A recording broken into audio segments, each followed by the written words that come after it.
Happy Sabbath అండి. Happy Sabbath. ఈ వెస్పస్ ఆరాధన ఆరంభించుకుంటున్న గాను మనం అందరం లేచినట్లయితే ఓపెనింగ్ సాంగ్ పాడుకోవచ్చు.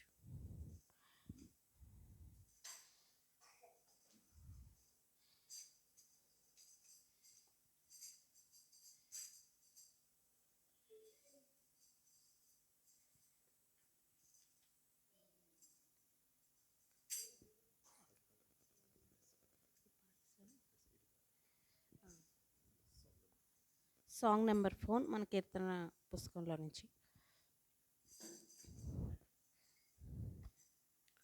ఇరువది నలుగురు పేదలతో పరిశుద్ధ దూతల సమూహముతో ఇరువది నలుగురు పేదలతో పరిశుద్ధ దూతల సమూహముతో నాలుగు జీవుల గానముతో నాలుగు జీవుల గానముతో స్తుతించబడుచున్న మహాదేవా ఇరువది నలుగురు పేదలతో పరిశుద్ధ దూతల సమూహముతో భూమి ఆకాశములన్నీయును పర్వత సముద్ర జలచరము భూమి ఆకాశములన్నీయును పర్వత సముద్ర జలచరము ఆకాశ పక్షులు అనుదినము ఆకాశ పక్షులు అనుదినము గానము చేయుచు స్తుతించు ఇరువది నలుగురు పేదలతో పరిశుద్ధ దూతల సమూహముతో కరుణారసమయ హృదయుడవు పరిశుద్ధ దేవా తనయుడవు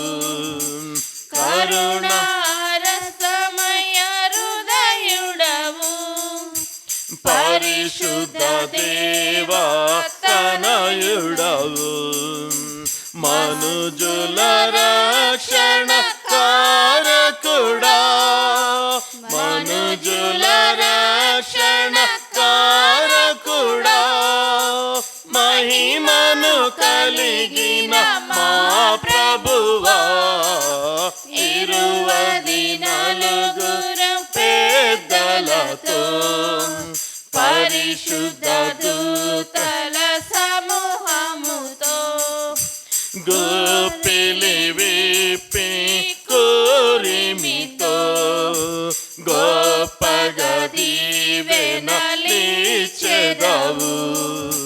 గోపిలి విప్పి కోరిమితో గొప్పగా దీవెనలిచెదవు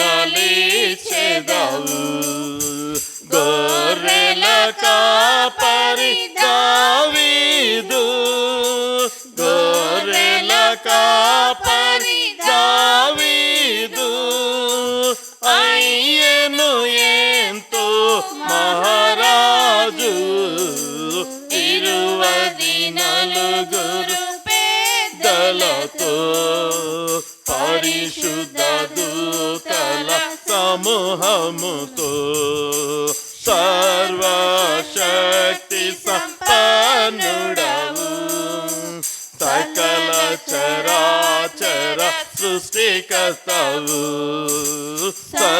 సర్వశక్తి సంపన్నుడవు సకల చరాచర సృష్టికర్తవు భూమి ఆకాశము నీ కృపలో భూమి ఆకాశము నీ కృపలో నిండెను మహిమ మహిమ స్వరూపముతో 24 పెద్దలతో పరిశుద్ధ దూతల సమూహముతో 4 జీవుల గానముతో 4 జీవుల గానముతో స్తుతించబడుచున్న మహాదేవా 24 పెద్దలతో పరిశుద్ధ దూతల సమూహముతో. హల్లెలూయా. అలాగే ఈ దినాన్న ఏర్పాటు చేసిన వేదవాక్యాన్ని చదువుకుందామండి. దానియేలు మొదటి గ్రంథం 11వ అధ్యాయం. నపుంసకులు అధిపతి దానియేలు, హనన్య, మిషాయేలు, 11వ అధ్యాయము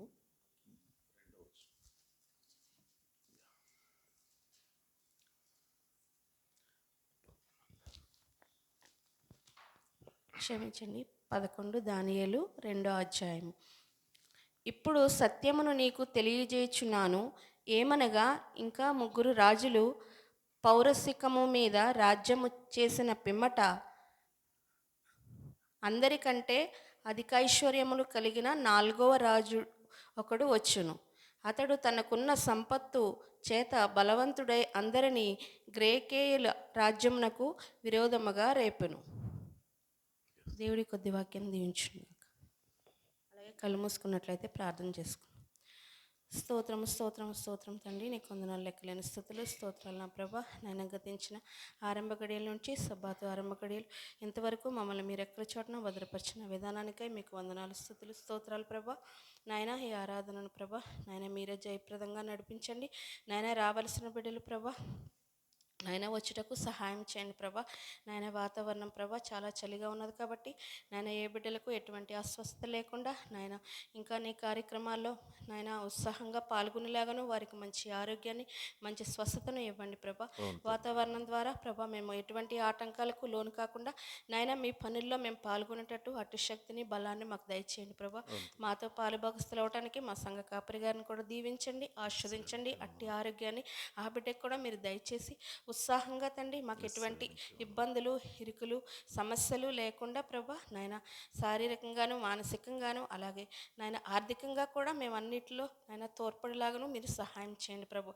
అటు హృదయాలు అటు మనసులు మా అందరికీ దయచేసి నాయన వచ్చే నాయన రాబోయే దినాల్లో నాయన మీ క్రిస్మస్ వేడుకలు కానీ నాయన క్యారల్స్ విషయంలో కానీ ఇంకా చేయవలసిన కార్యక్రమాల్లో కానీ అన్నిటిలో కూడా ప్రభా మీరు మధ్య ఉండి ప్రభా జయప్రదంగా నడిపించి మీ నామానికి మహిమకరంగా ఉండేలాగాను మీ కృప దయచేస్తారని ఈ చిన్న ప్రార్థన యేసునామమున అడిగి వేడుకుంటున్నాం తండ్రి, ఆమేన్. ఆమేన్.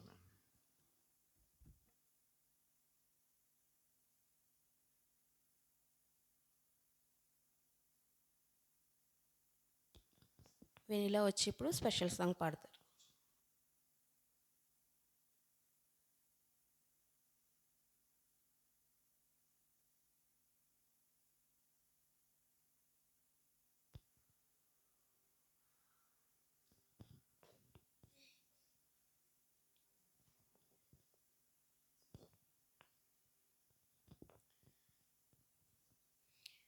All to Jesus I surrender. ఈ సాంగ్ వచ్చిన వాళ్ళు నాతో పాటు కలిసి పాడండి.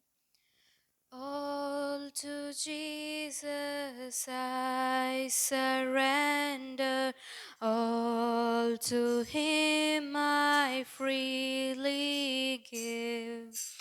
I will ever love and trust Him, in His presence daily live. I surrender all, I surrender all to Thee, my blessed Savior. I surrender all to Jesus I surrender, humbly at His his feet I bow. Worldly pleasures all forsaken. Take me, Jesus, take me now. I surrender all. I surrender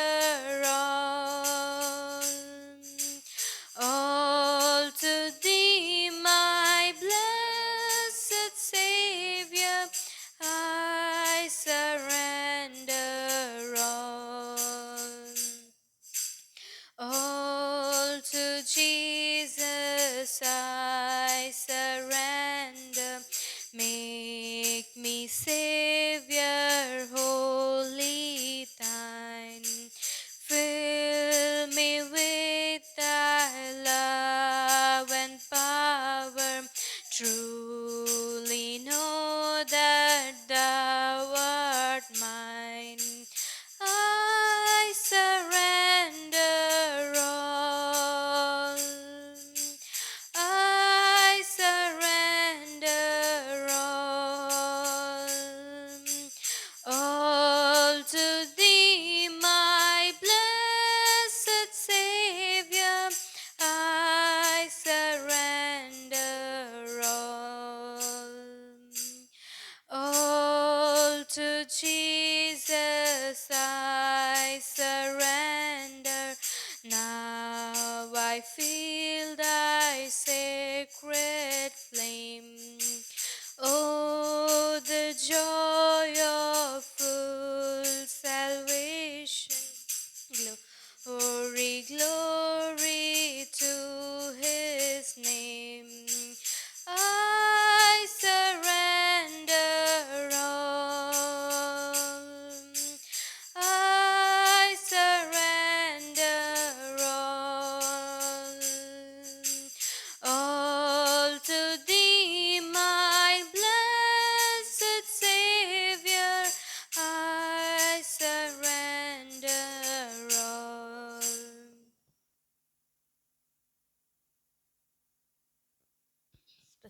special songs పాడిన వెన్నెలకి thank you అమ్మ. ఇప్పుడు special prayer వచ్చేసి తులసి గారు వచ్చేస్తారు.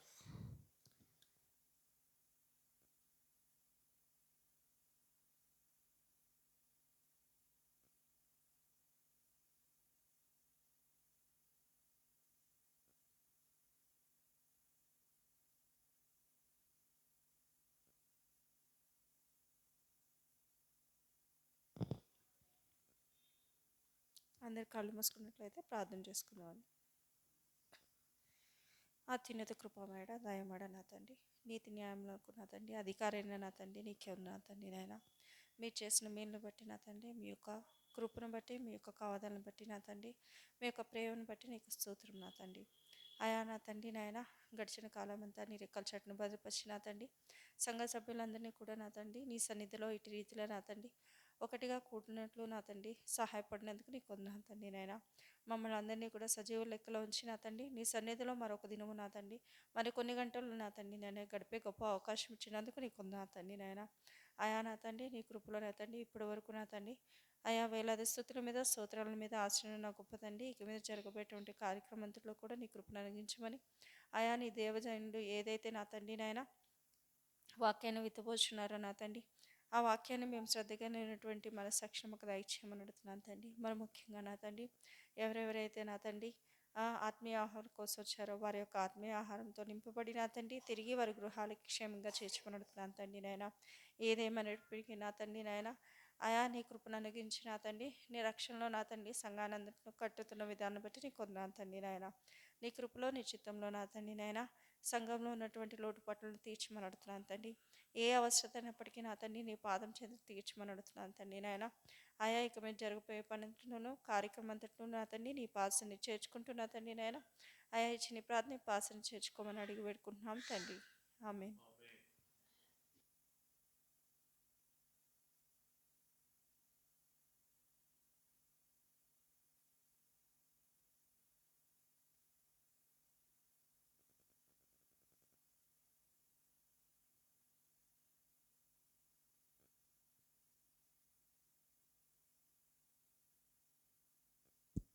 Okay, happy Sabbath. దేవుడు మనందరినీ దీవించి ఆశీర్వదించునుగాక.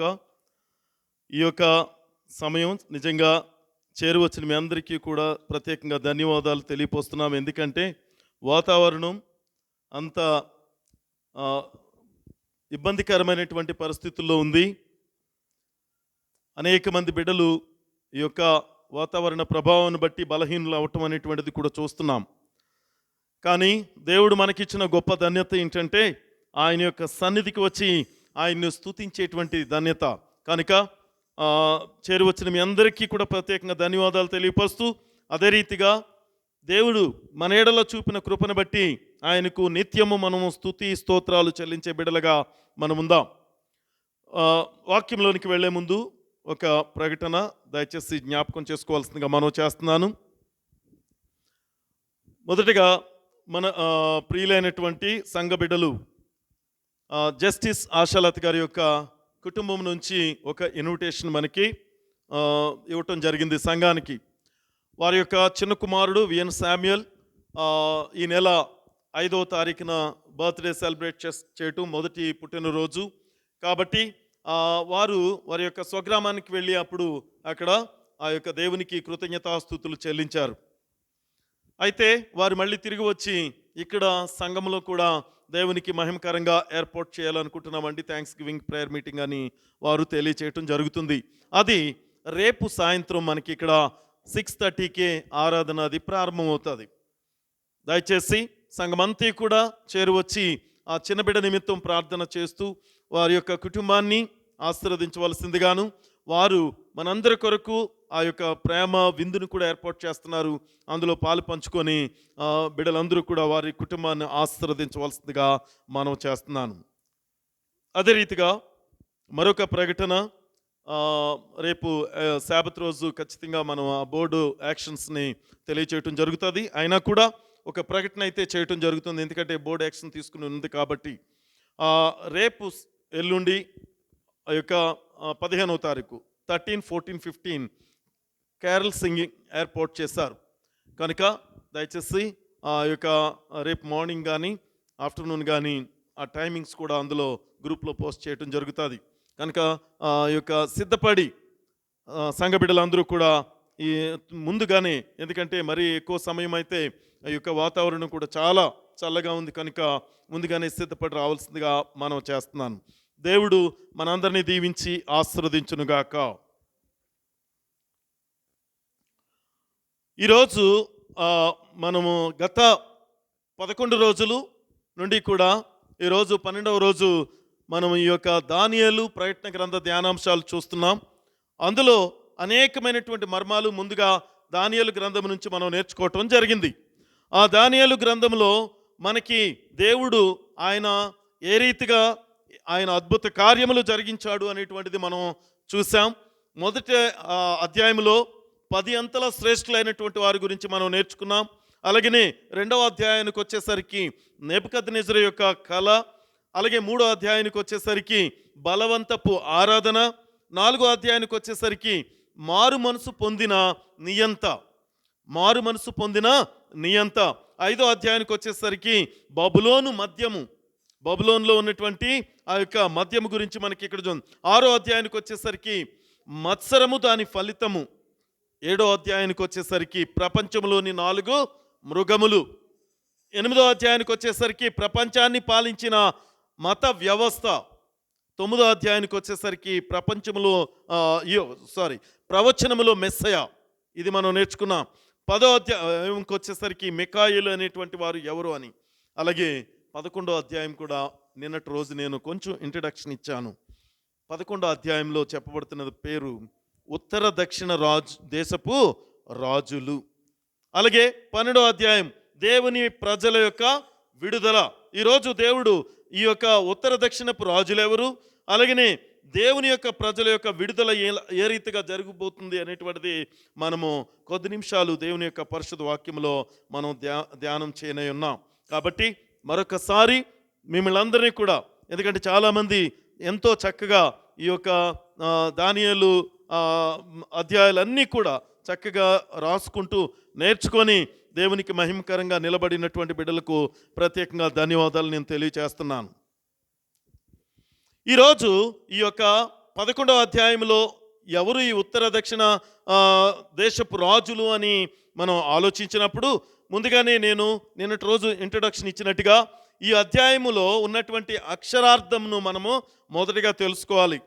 ఉత్తర దిక్కునున్నటువంటి దేశము ఏమైంది? అది అమ్మా, ఉత్తర దక్షిణ ఉన్నటువంటి దేశము సిరియా దేశము, దక్షిణ దిక్కునున్నటువంటి దేశము ఐగుప్తు దేశం అని మనము ముందుగా నిన్నటి రోజునే మీకు తెలియజేయటం జరిగింది. అయితే మొదటి వచనములో ఇక్కడ ఏమని 11వ అధ్యాయం మొదటి వచనంలో ఏమని చెప్పబడుతుందో చూద్దాం. మాదీయుడగు దర్యావేషు మొదటి సంవత్సరమందు మికాయలును స్థిరపరచుటకును బలపరచుటకును నేను అతని యొద్ద నిలవబడి తిని. ఏమంటాడండి ఇక్కడ ఆయన? మీకు ముందుగానే చెప్పినట్టుగా ఈ యొక్క దానియేలు ఆయన ఈ యొక్క అంత్యకాలములో ఉండేటువంటి 2 రాజ్యాల గురించి చెప్పబడుతుందని చెప్పాం. గ్రీకుల యొక్క రాజ్యాన్ని స్థిరపరిచిన వారు ఎవరు? గ్రీకుల యొక్క రాజ్యాన్ని స్థిరపరిచిన వాడు. మాది పారసీకులను జయించి గ్రీకుల యొక్క రాజ్యాన్ని స్థిరపరిచిన వాడు ఎవరు? అలెగ్జాండర్ కదా, అలెగ్జాండర్ ద గ్రేట్.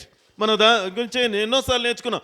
అయితే ఆయన చాలా, ఎందుకంటే భూగోళంలో చాలా వరకు ఆయన స్వాధీనం చేసుకున్న తర్వాత ఆయనకి కలిగినది ఏంటి? చిన్న జ్వరముతో ఆయన మరణించడం జరిగిందని చెప్పాం. అయితే తన కుటుంబ సభ్యులకి రాజ్యాధికారం రాకపోవటానికి కారణం ఏంటి? 4. Thank you so much. ఆయనతో పాటు ఉన్నటువంటి సైన్యాధిపతులైనటువంటి 4 గురించి మనం చెప్పాం. ఆ 4 భాగాలుగా ఆ యొక్క సామ్రాజ్యాన్ని వారు పంచుకున్నట్టు మనం చూస్తున్నాం. ఆ 4 పంచుకున్నటువంటి వాటిలో ఒక 2 రాజ్యాలు మాత్రం అవి ఉనికిలో లేకుండా పోయాయి. ఒక 2 రాజ్యాలు మాత్రమే ఆ యొక్క ఉనికిలో ఉండటం, దాని గురించి కూడా మనం నేర్చుకున్నాం. అవే ఉత్తర దిక్కునున్నటువంటి దేశము, అలాగనే దక్షిణ దిక్కునున్నటువంటి దేశము. ఆ 2 కూడా, ఉత్తర దిక్కునున్నది సిరియా, దక్షిణ దిక్కునున్నటువంటిది ఐగుప్తు. Thank you.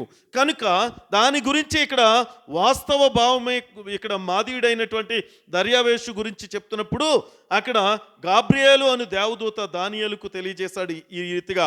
అందులో ఏంటంటే లోకాంతమందు సంభవింపబోయేటువంటి అంశాలను ఇక్కడ పరిచయం చేస్తున్నాడు. ఈ 11వ అధ్యాయం కాలంలో ఉండేది ఏంటంట, రాజ్యాల మధ్య సంభవింపబోయేటువంటి విషయాలను సూచనగా ఇక్కడ ఉందని మనం ఇక్కడ ఈ ఉత్తర దక్షిణ రాజ్యాల గురించి మనము నేర్చుకుంటున్నాం. 2వ వచనం.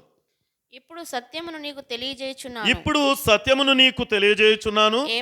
ఏమనగా ఇంకా ముగ్గురు రాజులు పారసీకము మీద రాజ్యము చేసిన పిమ్మట అందరికంటే అధిక ఐశ్వర్యము కలిగిన 4వ రాజు ఒకడు వచ్చును. అతడు తనకున్న సంపత్తు చేత బలవంతుడై అందరినీ గ్రెకేయుల రాజ్యమునకు విరోధముగా రేపును. ఎవరి గ్రెకేయులు? గ్రీసు దేశము. చాలా క్లియర్గా ఇంతకు ముందే చెప్పాను, ఎందుకంటే ఆయన స్థాపించినటువంటిది మనం ఇక్కడ చూస్తున్నాం. అయితే ఈ 3 రాజులు కూడా కోరేషు తర్వాత పారసిక రాజ్యాన్ని పరిపాలించిన వారు. ఎవరు? ఈ 3 రాజులు కూడా కోరేషు తర్వాత పారసిక రాజ్యాన్ని పరిపాలించిన వారు. ఎవరో నిన్న చెప్పాను వాళ్ళ పేర్లు కూడా. ఒకరి పేరు క్రీస్తు పూర్వం 530 నుంచి 522 వరకు కూడా పరిపాలించిన వారు కెంబిసాస్. ఈయన మొదటి రాజు. రెండో ఆయన క్రీస్తు పూర్వం 522 నుంచి కొన్ని నెలలే ఆయన పరిపాలించాడు. కొన్ని నెలలే, ఎక్కువ కాదు ఆయన.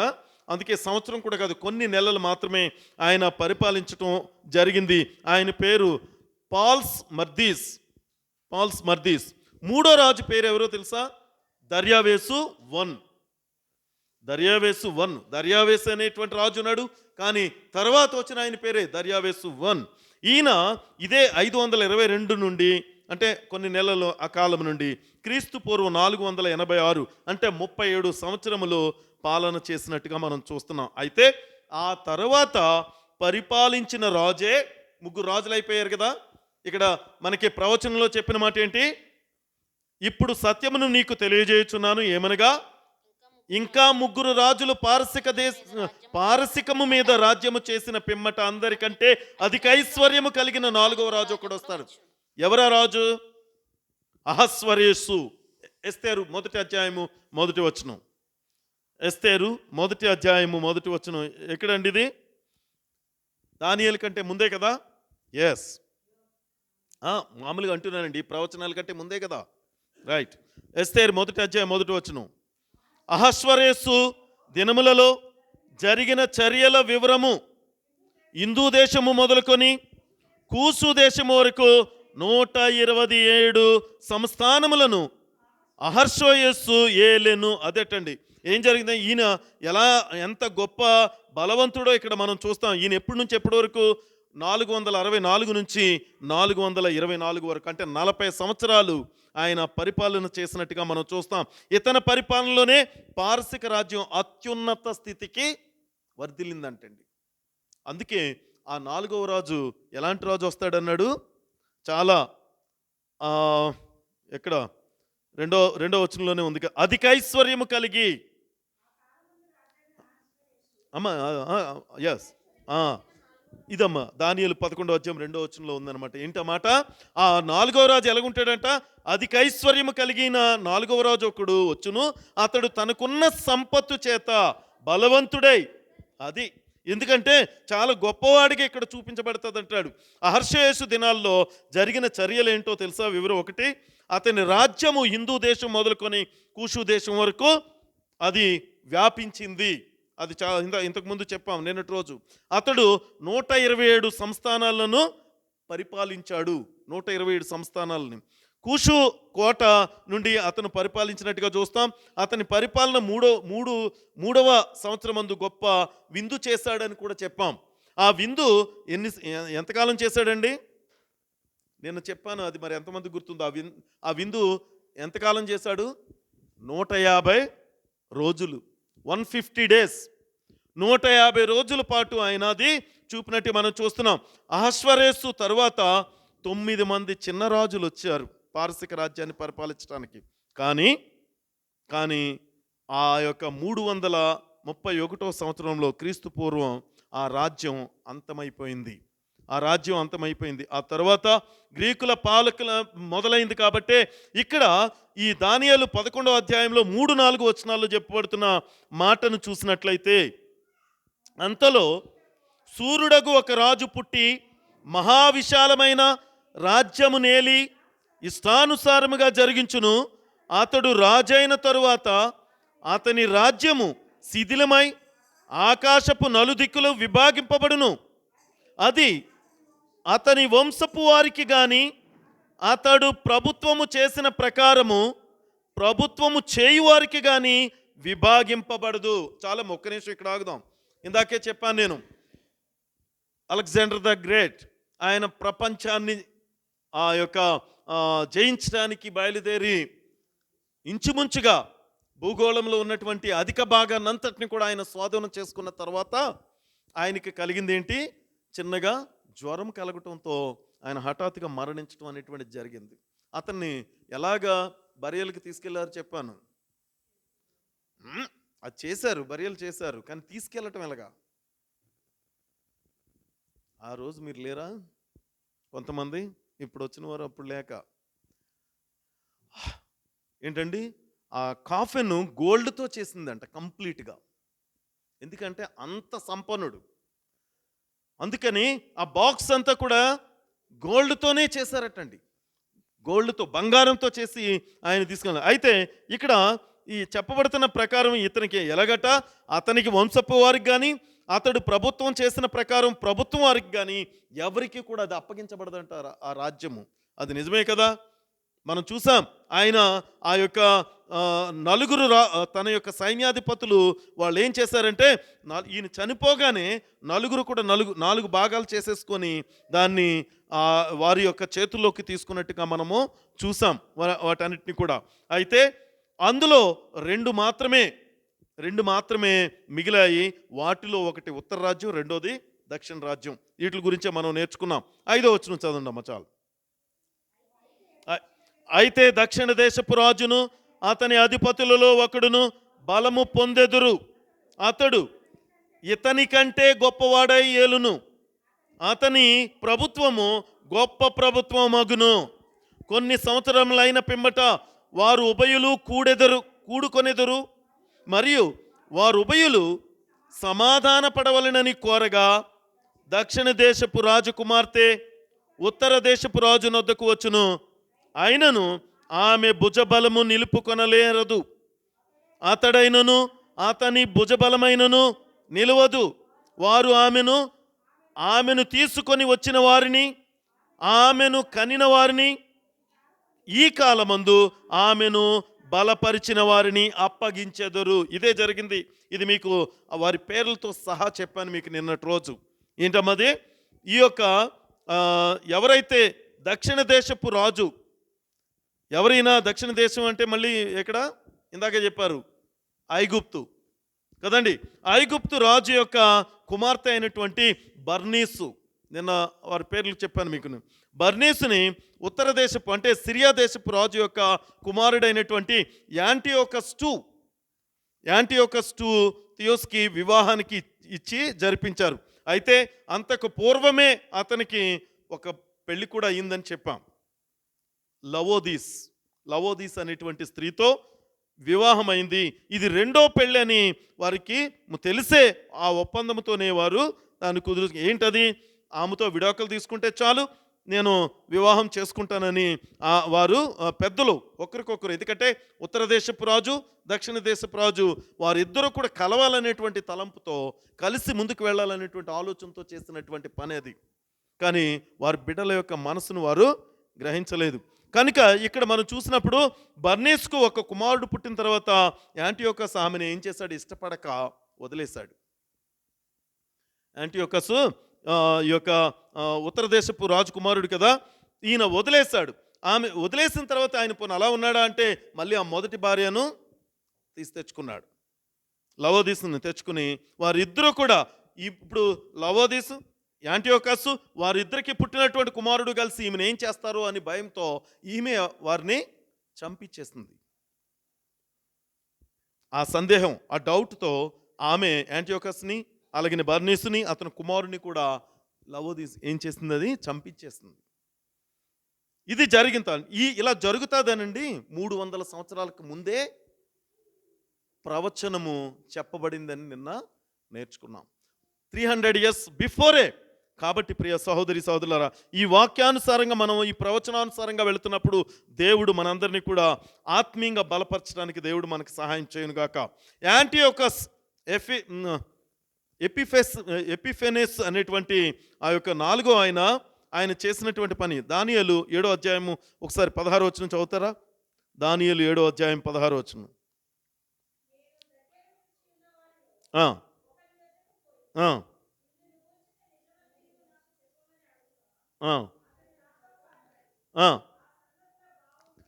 ఆ సంగతుల భావమును నాకు తెలియజేశాను. ఎలాగంట? ఈయనకు ఒక దర్శనం కలిగింది కదా, ఆ దర్శనంలో ఆయనకి తెలియక ఆయన ఎదురుగా కనపడుతున్నటువంటి వ్యక్తితో అడుగుతున్నాడు అనమాట, నాకు అర్థం కావట్లేదు, దీన్ని నాకు తెలియపరచు అని. ఆ సంగతుల భావం. ఎందుకని ఎవరైనా అడుగుతున్నది ఎవరు?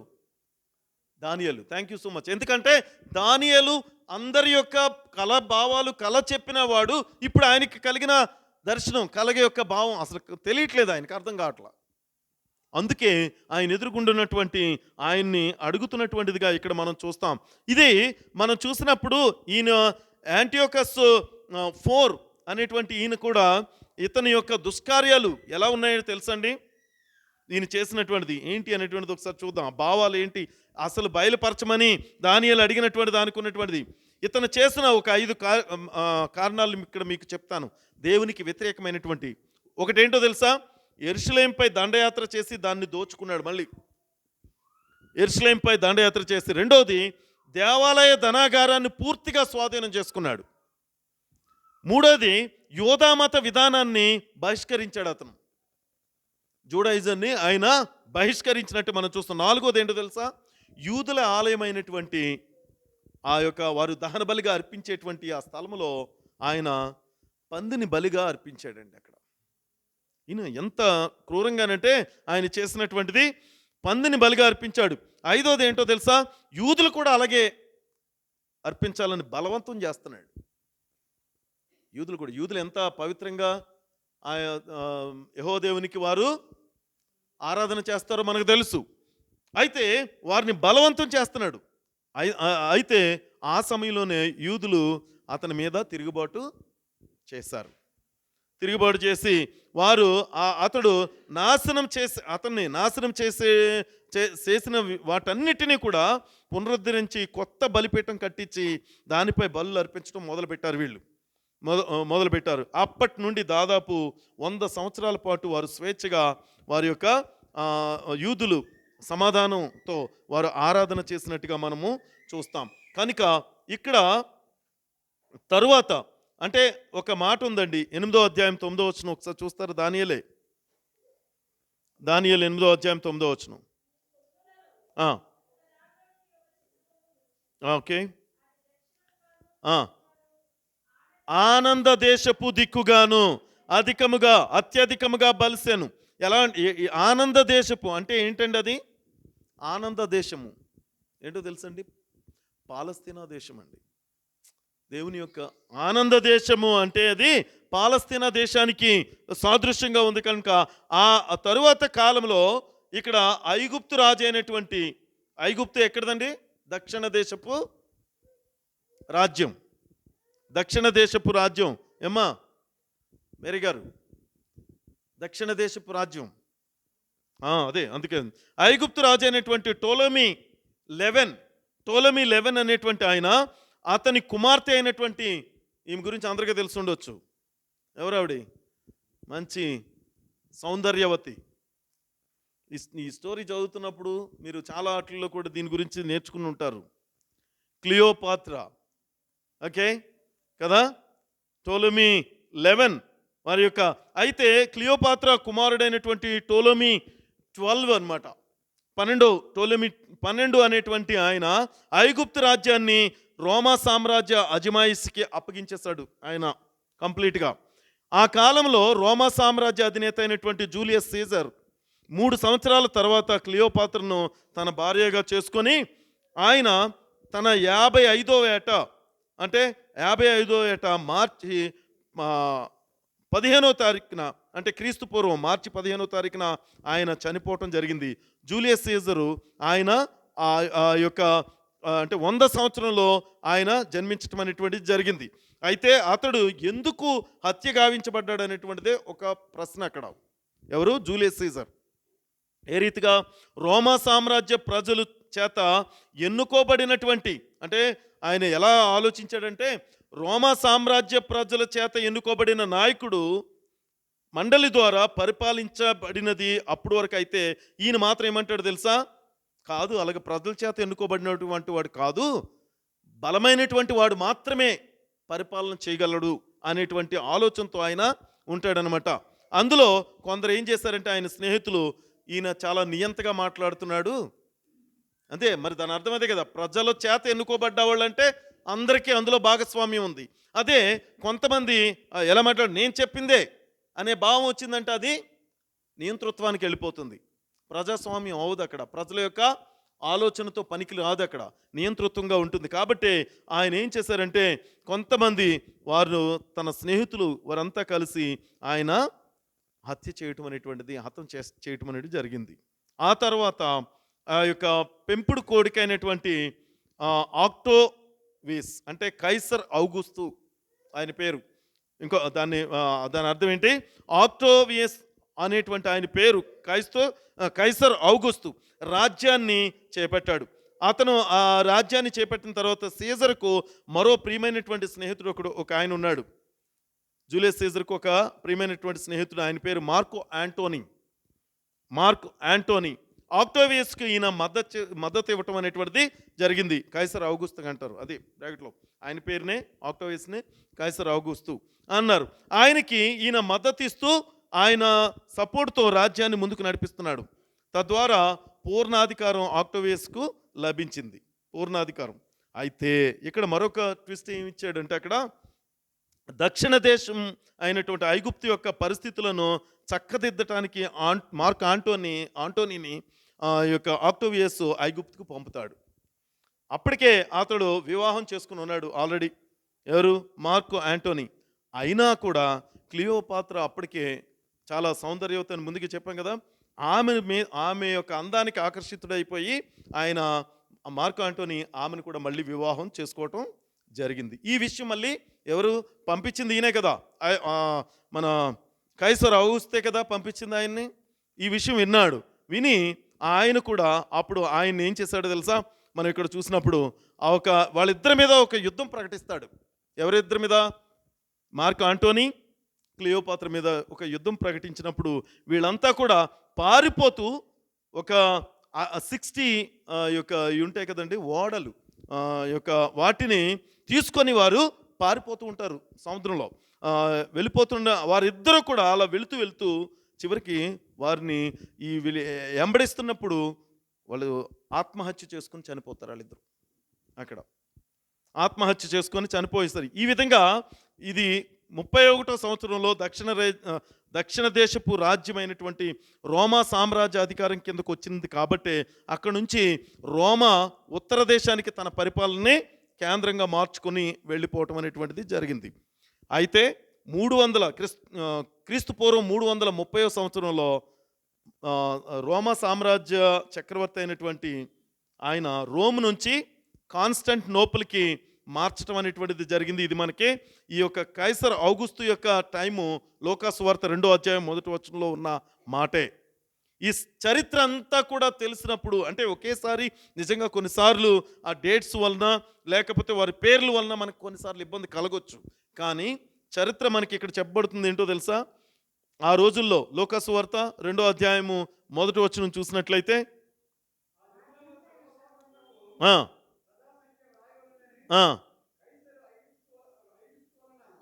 అది ఆజ్ఞ ఆయన ఎవరి వలన అయిందంటే ఇక్కడ కైసర్ ఔగుస్తు వలన.